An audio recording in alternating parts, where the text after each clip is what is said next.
भगवान शिवको पवित्र वासस्थान र 4 प्रमुख धर्महरूको साझा आस्थाको केन्द्र कैलाश पर्वत। सिन्धु, सतलज, ब्रह्मपुत्र र कर्णाली जस्ता 4 महान नदीहरूको उद्गमस्थल अनि हिउँले ढाकिएका यी अभूतपूर्व पहाडहरूको रहस्य र सुन्दरतालाई नजिकबाट निहाल्न यो भिडियो अन्त्यसम्म हेर्नुहोला। कैलाश पर्वत ब्रह्माण्डको त्यो केन्द्र हो जहाँ पुग्नु हरेक भक्तको जीवनको सबैभन्दा ठुलो सपना हुन्छ। 5000 मिटरभन्दा माथिको उचाइ, पातलो हावा र खिर्याउने जाडो, यो यात्राले तपाईँको शरीर र सङ्कल्प दुवैको कडा परीक्षा लिनेछ।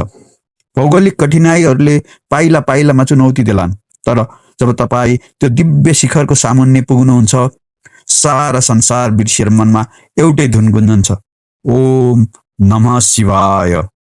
मानव सरोवरको कञ्चन पानी र कैलाशको शान्त उपस्थितिले तपाईँको आत्मालाई नै शुद्ध गरिदिन्छ।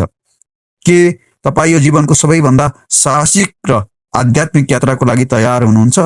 आउनुहोस्, कैलाशले तपाईँलाई बोलाइरहेको छ।